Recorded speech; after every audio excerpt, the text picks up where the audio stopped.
Hello दोस्तों, आज मैं आपके साथ एक प्यारी सी कहानी शेयर करने जा रही हूँ जो मेरे दिल के बहुत करीब है।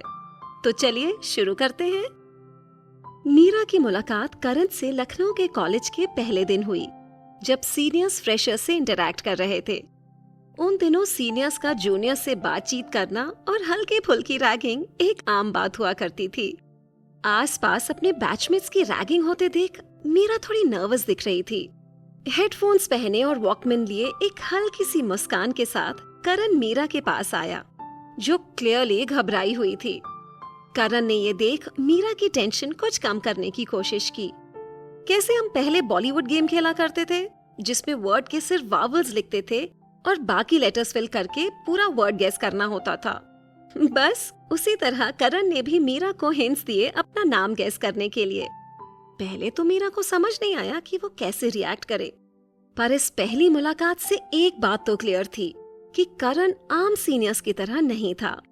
वो उसे डराने या रैगिंग करने नहीं बल्कि उसे कंफर्टेबल फील कराने की कोशिश कर रहा था।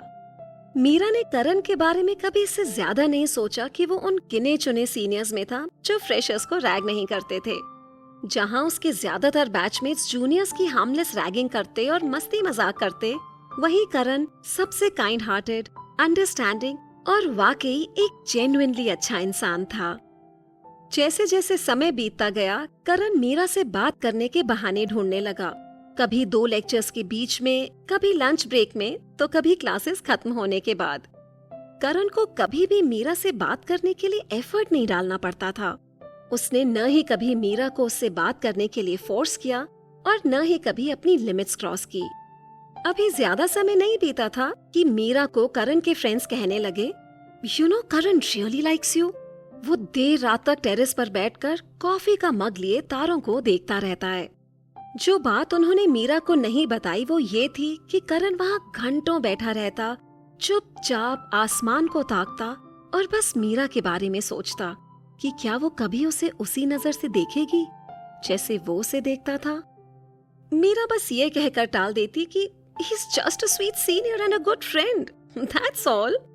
बट करण कोई आम सीनियर तो बिल्कुल भी नहीं था। पूरे साल उसने अपनी फीलिंग्स को जताने के लिए छोटी छोटी हिंट्स छोड़ी। कभी वो कैजुअली उसे अपने साथ मूवी देखने के लिए कहता और मीरा मान भी जाती, but only as a friend. हाँ, कॉलेज फेस्ट के दौरान भी वो किसी न किसी बहाने से उससे बात करने के मौके ढूंढता। अब भले ही इसके लिए उसे मीरा के फ्रेंड्स के थ्रू जाना पड़ता, फिर भी करण मीरा के लिए बस एक फ्रेंडली, रिस्पेक्टफुल सीनियर ही था और उससे ज्यादा कुछ नहीं। फिर आई फ्रेशर्स पार्टी, वो रात जिसने अनजाने में दोनों के बीच कुछ बदल सा दिया। The moment the music change to my heart will go on, Karan ने मीरा की तरफ अपना हाथ बढ़ाया और पूछा, will you dance with me? Meera ने थोड़ा झिझकते हुए कहा, I don't know how to dance. That's okay, I led, Karan ने एक हल्की सी मुस्कान के साथ कहा। मीरा के दिमाग में हजारों बहाने आने लगे कि कैसे भी करके वो बस उसे डांस के लिए पोलाइटली रिफ्यूज कर दे, लेकिन करण जो उसके सामने खड़ा था, अपना हाथ बढ़ाए बस मीरा को ही देख रहा था। वो चाह के भी उसे मना नहीं कर पाई और फाइनली एक गहरी सांस लेते हुए उसने करण का हाथ थाम लिया। उसका दिल जोर जोर से धड़कने लगा। ये पहली बार था जब वो किसी के साथ डांस कर रही थी, और वो भी ऐसा डांस जिसमें वो करण के इतना करीब थी।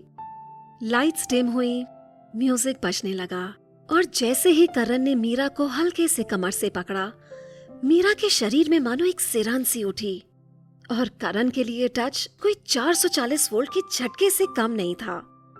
जब दोनों गाने की धुन पर धीरे धीरे डांस कर रहे थे, मीरा शर्म से बस अपनी नजरें नीचे करी रही।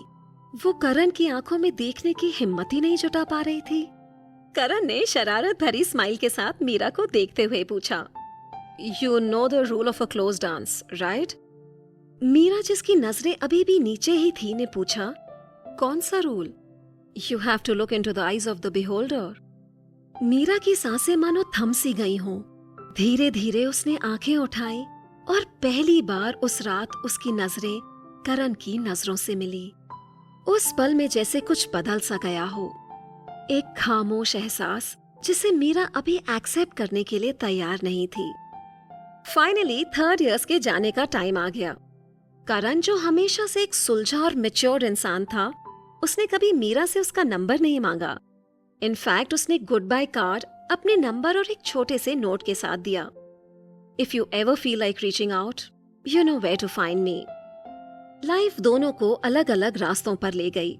मीरा आगे की पढ़ाई के लिए दिल्ली शिफ्ट हो गई और करण की दिल्ली के एक 5 स्टार होटल में जॉब लग गई। मीरा के पास उसका नंबर था तो वो कभी कभी बस उसे कैजुअली कॉल कर लेती। साल बीतते रहे और उनकी लाइफ्स अपनी रफ्तार से चलती रही। मीरा अपनी पढ़ाई में बिजी थी और करण अपने करियर में। आखिरकार करण ने अपनी लाइफ में एक बड़ा कदम उठाया। He joined the Indian Army। एक शाम IMA देहरादून जाने से पहले करण ने मीरा को कॉल किया। आई नो मीरा कि हम कॉलेज के बाद कभी मिले नहीं, पर क्या तुम प्लीज मुझसे एक बार मिल सकती हो जाने से पहले? और फिर 2 साल से एक ही शहर में रहकर भी न मिलने वाले मीरा और करण फाइनली दिल्ली हाट में मिले। सब कुछ इतना एफर्टलेस था मानो वक्त ने उनके बीच कोई फासला बनाया ही न हो। वो बातें करते रहे, हंसते रहे और लाइफ के हर छोटे बड़े किस्से शेयर किए। फिर ठीक उसी तरह जैसे करण कुछ साल पहले इतनी इजीली मीरा की जिंदगी में आया था, उसी तरह वो चला भी गया, एक ऐसे फ्यूचर की ओर जिसका हिस्सा कभी मीरा बन भी पाएगी या नहीं, उसे नहीं पता था। पर वो दोनों लेटर्स के थ्रू कनेक्टेड रहे। खत में वो सब कुछ होता जो वो आमने सामने एक दूसरे से कह नहीं पाते थे। करण मीरा के लेटर्स का बेसब्री से इंतजार करता था।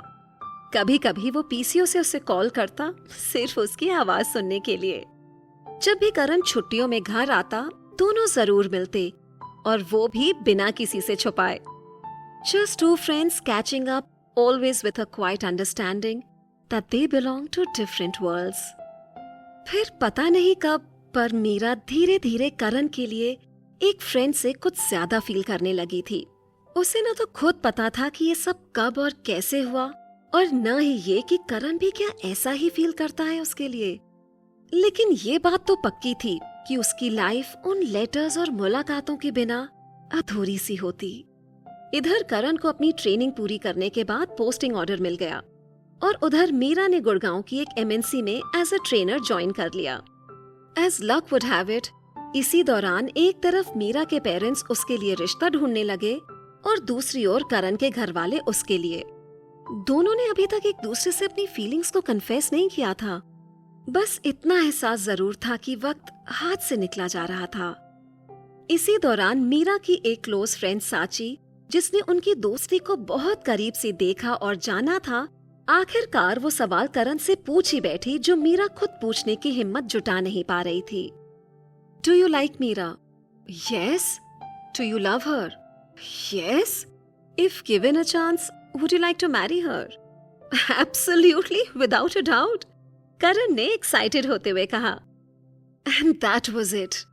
No dramatic proposal, no cinematic moment. Just a quiet truth waiting to be acknowledged. जब फाइनली दोनों ने अपने अपने घर वालों से इस बारे में बात की, तो एक बात तो बिल्कुल क्लियरली मेंशन करी कि पहले आप एक दूसरे से मिलिए, और अगर आप इस रिश्ते को अप्रूव करेंगे तभी हम आगे बढ़ेंगे। और उस पल मीरा और करण को एहसास हुआ कि जिंदगी की नई शुरुआत के लिए इससे बेहतर तरीका हो ही नहीं सकता था, किसी ऐसे के साथ जो हर मोड़ पर आपके साथ रहा हो, आपका सबसे अच्छा दोस्त। इस बार जब मीरा की आंखें करण की आंखों से मिली तो उसने अपनी नजरें नहीं हटाई, और अब इसकी जरूरत भी नहीं थी क्योंकि उसे फाइनली अपना जवाब मिल गया था। प्यार का मतलब हमेशा बड़े बड़े इजहार करना या फिल्मी कन्फेशन नहीं होता। कभी कभी प्यार बस उस इंसान को चुनने में होता है जिसकी मौजूदगी में सुकून और अपनापन मिले, जो आपकी जिंदगी का ऐसा हिस्सा बन जाए कि उसके बिना सब कुछ अधूरा सा लगे। शायद वो दुनिया जिसे आप हमेशा से तलाश रहे थे आपके आसपास ही थी, बस आपके उसे देखने और अपनाने का इंतजार कर रही थी। आशा है आपको ये कहानी पसंद आई होगी। तो चलिए फिर मिलते हैं अगली बार एक और कहानी के साथ। Happy listening.